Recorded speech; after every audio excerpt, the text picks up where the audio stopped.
boots on the ground. You are. So I just need you to take a moment to focus on me. Imagine, if you would, that your current field sales force production can go from 20 to 30% more than it is currently. Then your field expenses remain the same, and that the value to your clients, well, the increase is exponential. That's what Boots on the Ground Initiative will be presenting you today. Well, our company's goal is to build and expand the FSP community. Well, due to progress of technology and online banking, we know that people aren't going to the branches as they used to be. With foresight, PFP has thought about the CURT program, so we can reach the members where they are. And that has yielded some great results. But how do we grow from there? Well, one way, we've got friends and family. We're reaching with targeted marketing. Another channel we may consider is going to retail spaces to reach new demographics of people that we've never even considered before. But that may take a new division of the company and some money. But the bottom line is, we know that if they're not coming to us, we need to seek them out. Here's a thought. Let's go where they need to go, to their work.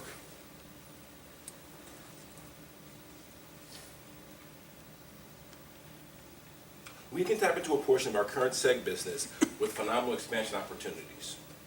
Our credit union supplies with lists of employer groups that we're tapping 40 to 50% of. That leaves us 50% of untapped business. Well, how do we get in front of employers who won't return our phone calls or our emails? Well, let's put a face in front of them. Let's get our boots on the ground and get in their doors. In a world where technology has really taken over with efficiency, let's demonstrate to them that we're committed to literally going that extra mile to make that connection to them. We've got talented agents out in the field, agents with personality that can make that connection. We can use our field agents during our low production branch days to reach out to those SEG opportunities in conjunction with our business development team. And that is a minimum investment from the company. In this presentation, we'll give you 3 credit union examples where scenarios will yield 50% of missed opportunities. And if you can imagine, if we can tap that other 50%, what that will mean to our bottom line. Larissa is going to walk us through that data. All right, let's talk opportunity, right? We want to know what's in there. What do we have at hand, guys? We are working with monster-sized CRM database. We have tons of SEGs in this database. We get these credit union SEG lists from all of our partners, and it's there. You know, business development, as you know, we work this list. We work it. We have different lists, though. There's subgroups. We're breaking it down. So what I want to present to you and hone in on is the main call list. This is the list that we pull up, and this is the one that we really work on. We dig into this list. We have a team up here. We're calling. We're emailing. We're scheduling. We're fact-finding. We're communicating with our credit union partners. We're doing everything that it takes to get it done. Because at the end of the day, we want to deliver. We want to set everybody up for success. Our sales team, our credit unions, we want to show them that we're growing their business. We're, regions hitting their numbers. We want it all. And of course, we want to grow that family security plan community. Okay, so right now, just off the main list, and I dug through it, broke it down. On the main call list, we have approximately 14,000 SEGs, okay? And working through that 14,000, I continue to break it down, okay? Yes, my findings were that we are currently visiting 40 to 50%.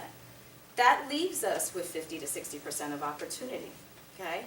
So, as you know, we're in a remote location. We have some challenges, we do. So all those emails and all those calls and left messages and point of contacts that we're trying to get to, we're still restricted. We're here. We need to be there. We need to put a face in front of the contacts. We need to open up that door, and I swear to you that I feel like boots on the ground is going to make that happen. Let's use our sales team to get out there, okay? So the 3 examples I want to use come from 3 different regions, only because I want to paint the picture for you guys.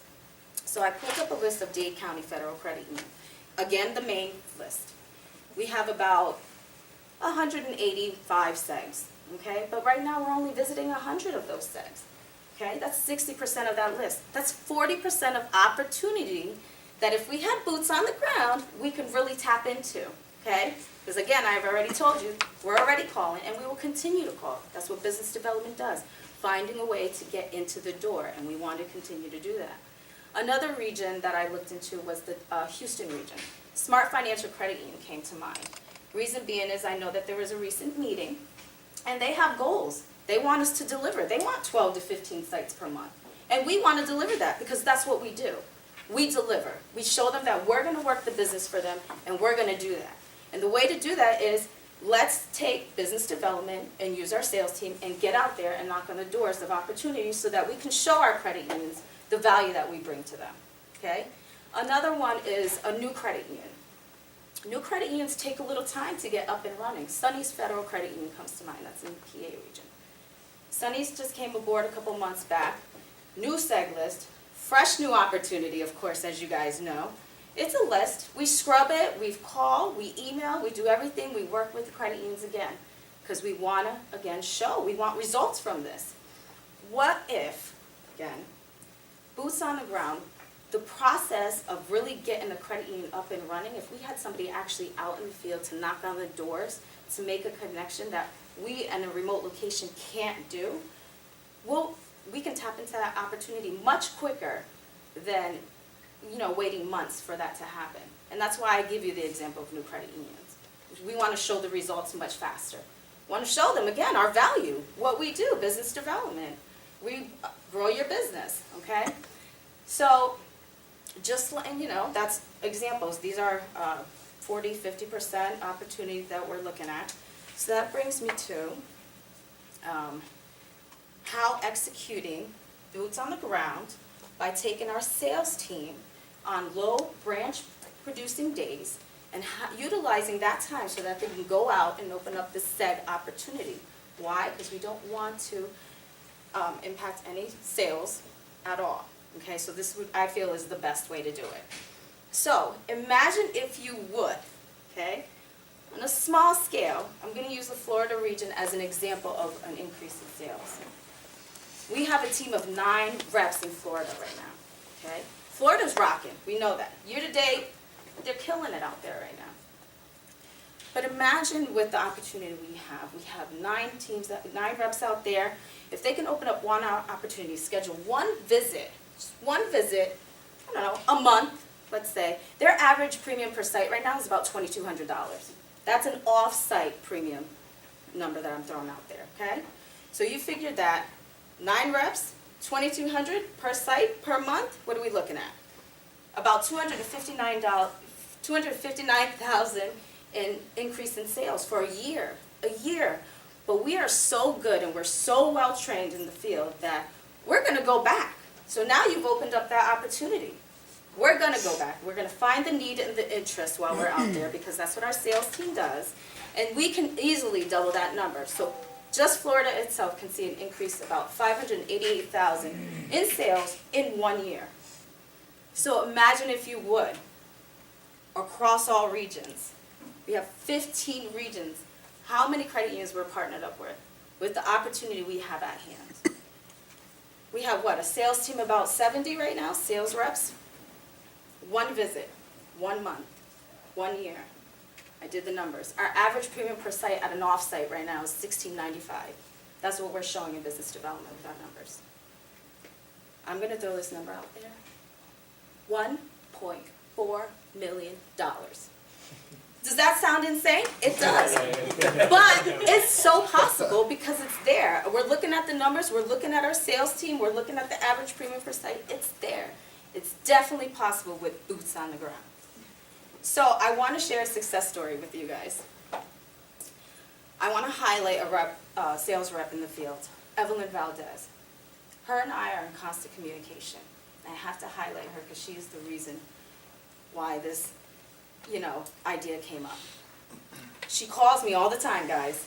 Segs. I need segs. I need visits. I need to go somewhere. I need to hit my numbers. I need to hit my sales numbers for the month. And I'm frustrated on my end because I'm like, we're digging through this list. We need to make something happen. What can you do? We're working together. I said, do you have time? Literally, do you have time to stop in somewhere for me? I have 2 segs I would like you to get to.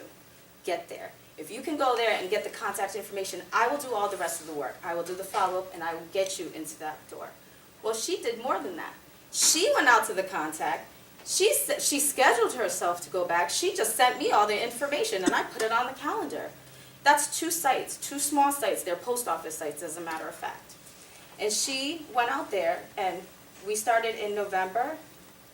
We've been visiting since then due to the interest and need. And resulting is, I'm sorry guys. So she was able to bring in an additional $42,000 in production that we wouldn't have not seen had I not had her out in the field knocking on that door to make something happen for us. Okay? Again, boots on the ground. So I want to just say to you that this does take teamwork, and this is an idea, and I think it's an awesome idea, and I think we definitely need to do this, and I want to do it. That's why I shared the success story with you. But imagine if we can share the success story across all regions, because that is key. This is not about, I'm just giving you one small example, but let's spread this across all regions, okay? We can make some big things happen out there. We have the opportunity. You're not looking for it.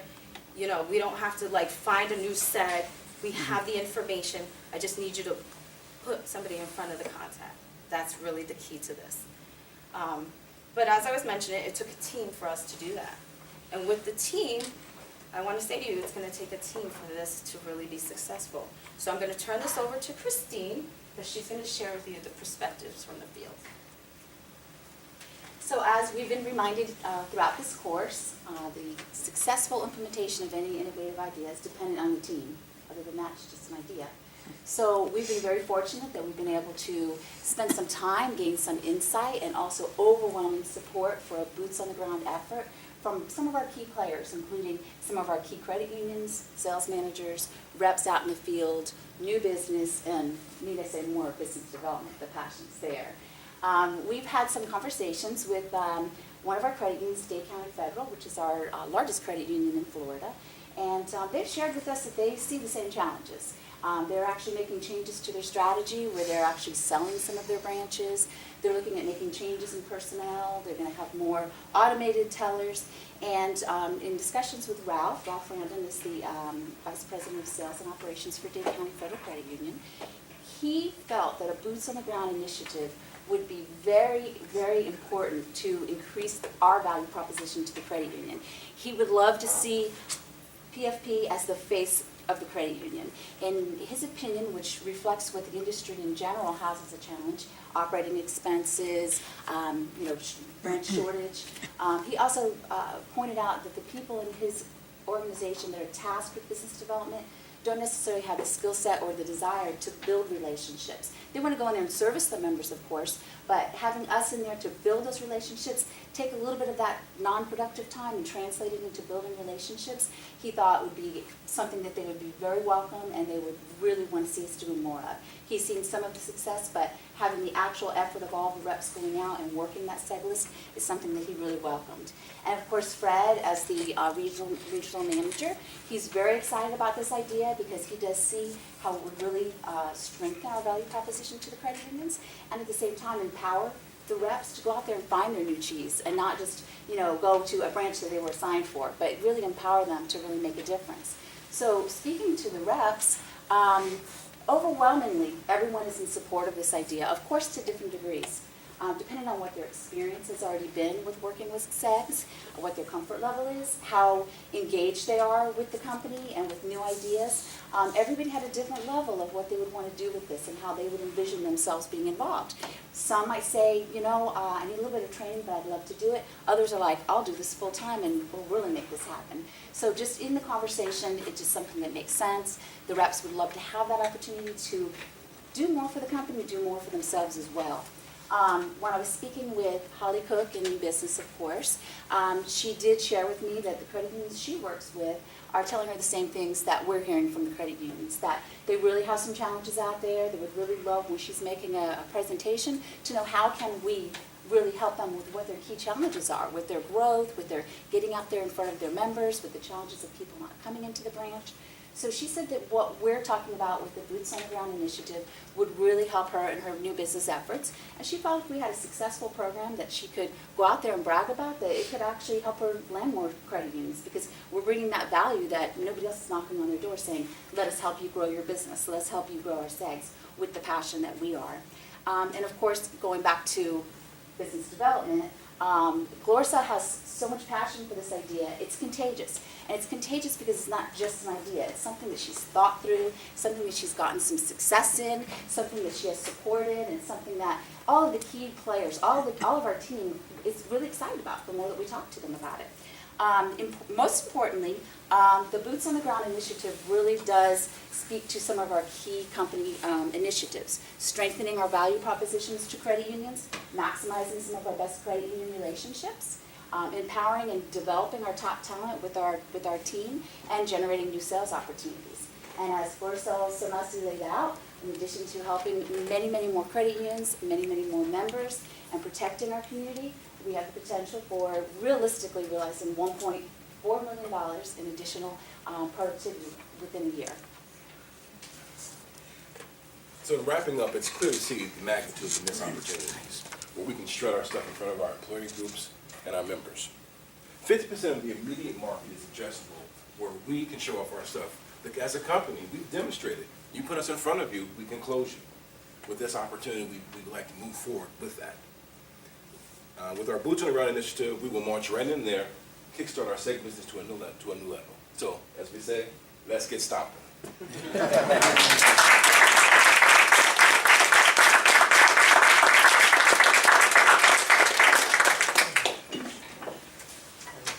Glad to ask questions? Absolutely. I have a question. Whenever, this is a wonderful idea, and I would see that you've got to be coordinating, there's coordination going on, which I think is one of the most important parts of any of this stuff. You know, you go out and we don't have just an island of somebody doing, there's BD in the background. Can you describe a little about how you would envision a coordinated effort between what happens out in the field and how the back end of this would work from any type of administration? Yeah, so you mean like how would we implement it to the team? Okay, so I definitely spoke to a regional manager. I think the key for implementation and executing this would be to communicate with the regional managers, because each region operates differently. And I think that working with them, we would have to figure out exactly what would be best for them, because we need it to be controlled, of course. We need a way where it would be fair.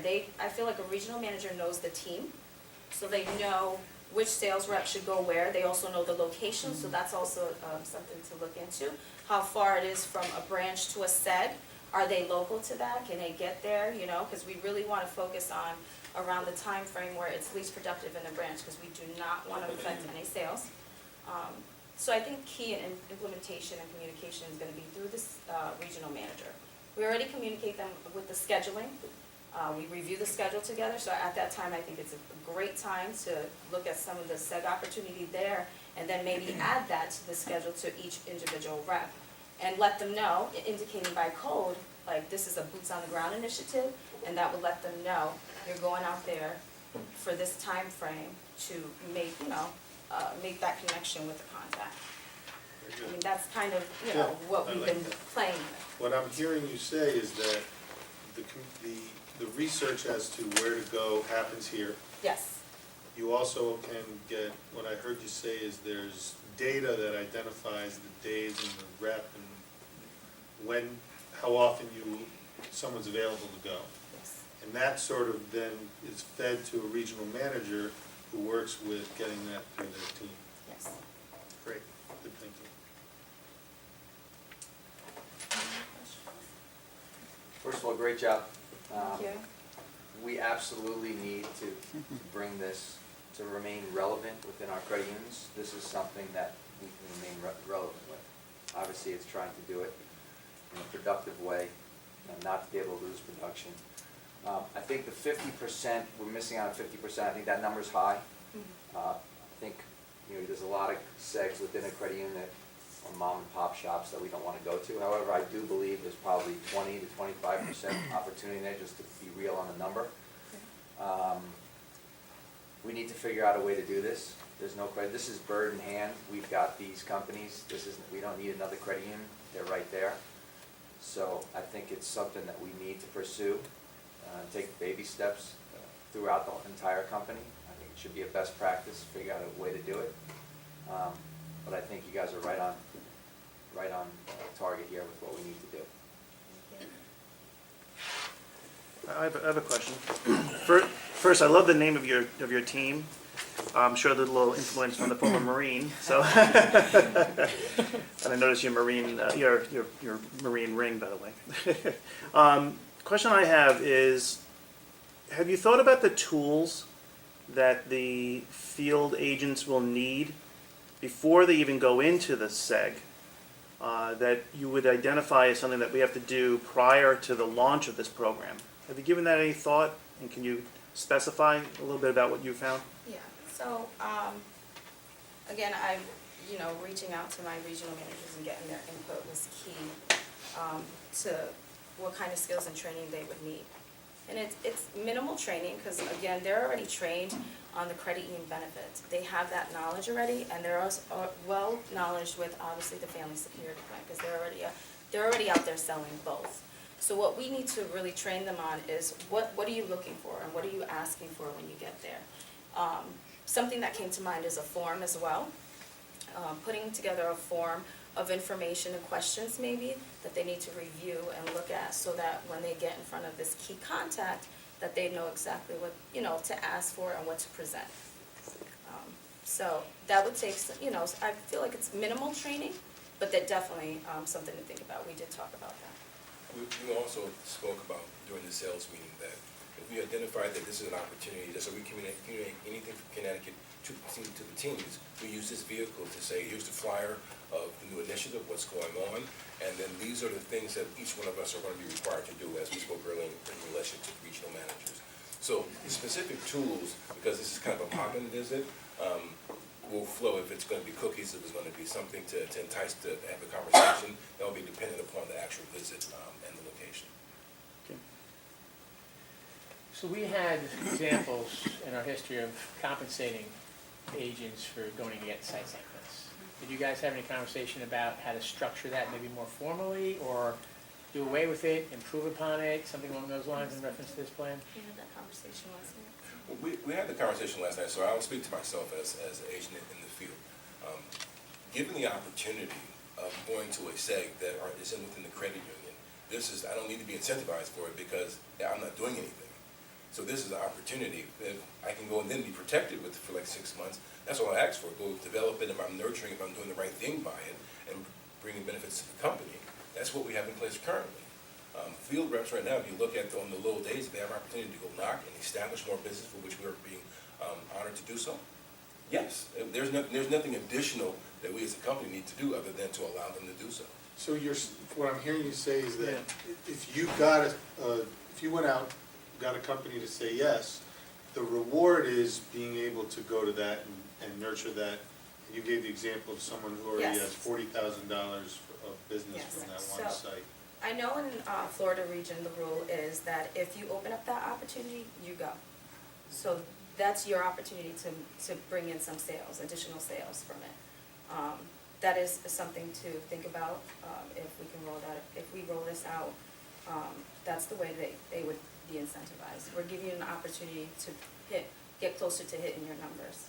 And all the reps that I spoke to echoed the same sentiment. They all understood that this would be opportunity. It's not giving them another task or, downloading them. And everyone understood that they would still be responsible for meeting their goals, but that they're just getting the opportunity to find new cheese and to actually empower them. Where some of the reps even said, I do it already, but I kind of do it on the off-branch hours. If I, had the okay to stop by and visit a couple of these businesses when it's between 9 and 11 and it's traditionally the branches are empty, they see that as an opportunity, not as we're bogging them down with more tasks. I like the concept of having our salespeople become account representatives. I represent North Jersey Credit Union, and that's like a different slant on what the position's all about. I think your concept empowers them to create their own opportunity. Absolutely. You know, the more hardworking you are to create a better schedule for yourself, the more money you'll make. Exactly. And you're Rather not- than I'm given a schedule and then I follow it. So Exactly. I think it's a very interesting concept. Exactly. And the credit unions that we already do business with welcome us as being the face to the credit union. I mean, they already have the confidence, they already see what we can do, and they welcome it. I'd be surprised if any credit union had a problem with that. There's always Because they one don't or want to two do here. it. They don't want, they don't have time to do it. It's all about, I think it's getting a whole new mindset through to our reps as far as cultivating their business. It's no longer you go in from 8 to 4, 9 to 5 and sit and wait for people to come to you. You gotta constantly be looking, which is what true insurance agents do. So I think we need to work on that whole mindset and putting a strategy together and not only say it's okay, but to almost hold them accountable to doing You it. gotta manage it. Because there's, right now with friends and family and our carriers opening up to outside the credit union land, that's a huge opportunity. We have to put a strategy together for the reps and tell them what they can do and what they should be doing to help generate their business, so. You guys stuck to the main call list for the credit union. Is there a reason why? Because, So, yep. Can you distinguish between the main call list and? Yes, I will. So, we have tons of subgroups, and what we do is when we receive a credit union seg list, we scrub it and we break it down. And what we do is we look at the industry, we look at the employee size. We look like for payroll issues, like if it's no direct deposit, although we do have debit now. And so we have a main call list, which is the call list that we've already scrubbed, we've broken it down. Small groups have their own small group list, okay? We have the CU schedules list, okay? So the CU schedules is what the CU currently controls. CQ has also a list that's within branch, which their branch managers control. We don't touch that. Again, that's still more opportunity, by the way, but we don't touch that. So what we've done is, the main list is, with permission from the credit unions, work this list, okay? So there's other subgroups, and what I wanted to do, and the reason why I focus on the main list is because that's really what we've scrubbed, we're targeting. This is the companies we want to get to. They're a good-sized company, they're like 25-plus employees. And these are companies that would be very much interested in the credit union benefits as well as our FSPs. So that's why I specifically pinpointed main call. because I do think there's opportunity elsewhere as There's well. a lot. Yeah, with Yes. the credit union controls list. Yes. So I think that if we put together a formal presentation for a credit union, we need to talk to them about working those Yes. as well. And in addition to that, our reps talk to people all day who work for all different types of companies Mhm. that may or may not be on that list. So, for a long time, we've tried to encourage our reps to, find out where people are working, make sure that, does the credit union come and visit you at work? And just ask those questions to kind of find out. And I've seen success. I know that Dania had a big one recently. She brought it to Dade County. Yeah, she brought it to Dade County, 900 employees, so I know that that's another area that this Yeah, another strategy opportunity. could go, Mhm. right, and with all of our credit unions. Jim, is there also from SML to be able to get research of where all these people that were selling the branches, where they work?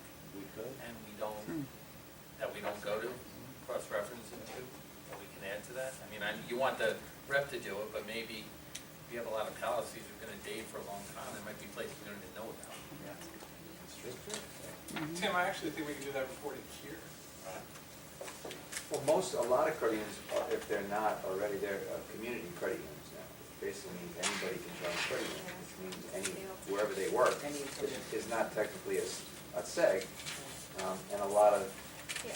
credit unions who used to be seg-based, technically say they don't have segs anymore, but they do have those companies within their field of membership. So I think that would be great information to get, find out where they work, because it doesn't have to be a seg, it may Right. not be on the list. I just have a question about your subcategories on the list. The groups that you don't call, what types of things fall under that? Obviously, So- like something too small. On our do not call list would be like no solicitation. Okay. That means they're adamant, don't call us, they're not gonna let you in, we can't go on site, okay? Also, you know, if they're like a company of one person, because some are, we don't wanna service them. So very I mean, that's really what it is, it's, the do not call is really if the contact is adamant about not us coming, you know, they have a policy in place, and we can't really get to them. Never, that doesn't change, or do And you that ever does change, try so to go we back? do, Yeah, you know, again, I only focused on the main call, it's just to paint the picture. right. But there is so much more there, there really is. You know, we would go through that list, we even go through our small group list, we hit that every so often to see that, make sure we're not missing out on opportunity. Maybe they Because grow. opportunity is always key, and that Right. very well can happen. So we do, we constantly pull up those lists to just make sure we're looking for opportunity all the time in business development, because again, we want to set everybody up for success. Thank you. Glorsa, you guys did a great job. There's no question there's a huge opportunity there. I'm just curious about the specific examples that you worked with Evelyn on. Yes. What was she, and you guys did a great job ahead of time identifying the groups that you thought would be productive, and then they were productive. What was Evelyn able to do specifically that we couldn't do over the phone? Well, I couldn't get a hold of the contact. Okay, So, so it's that simple. literally, I know, it's mind-boggling to me, but it's a post office, so think about it. They don't have a voicemail, so you can't leave them a message. You'd hope to have the right email address if you're gonna shoot an email. You can call them at different times, because this is how business development operates. We're always looking a way to get in the door, so different time frames to call, send an email if you have that email address on file. We communicate to the credit union to see if they have updated information. So at that point, we can continue that process, which we would do. But at that point, it's like, we gotta do something else. Evelyn making that call to me and always looking for a SEG opportunity kind of, you know, makes the light bulb go off in my head and say, you know what? These SEGs, we hadn't gotten into them since July 2013, 2.5 years later, with just her having that communication and conversation and her knocking on the door. For 2.5 years, we missed out on opportunity. She knocked on the door to get the right contact, and we're now in. And we have the contact, and we get to go back. We make sure we get to sell. A lot tougher to say no in person. In person, and the face-to-face is, there's value to that. You can make a connection there, you know? In business development, we try to do as much as that by phone, you know, via email, but it's a little different. We've got to put them in front of them now. Just going that extra mile again, build that connection with them. What do you do when you do research on a company you're trying to get into? So someone talked about your research. Oh, yeah. So what we do is the internet, Mansa.com, Google, we go on their website trying to figure out email addresses, contacts. Sometimes there's a lot of, they give the employee information, so they give you, you'll find that email address, that HR contact, or maybe their direct number. We go as far as, the contact us page. If we need to get to hold of somebody, I'll send an email to that, just seeing if I can get a response.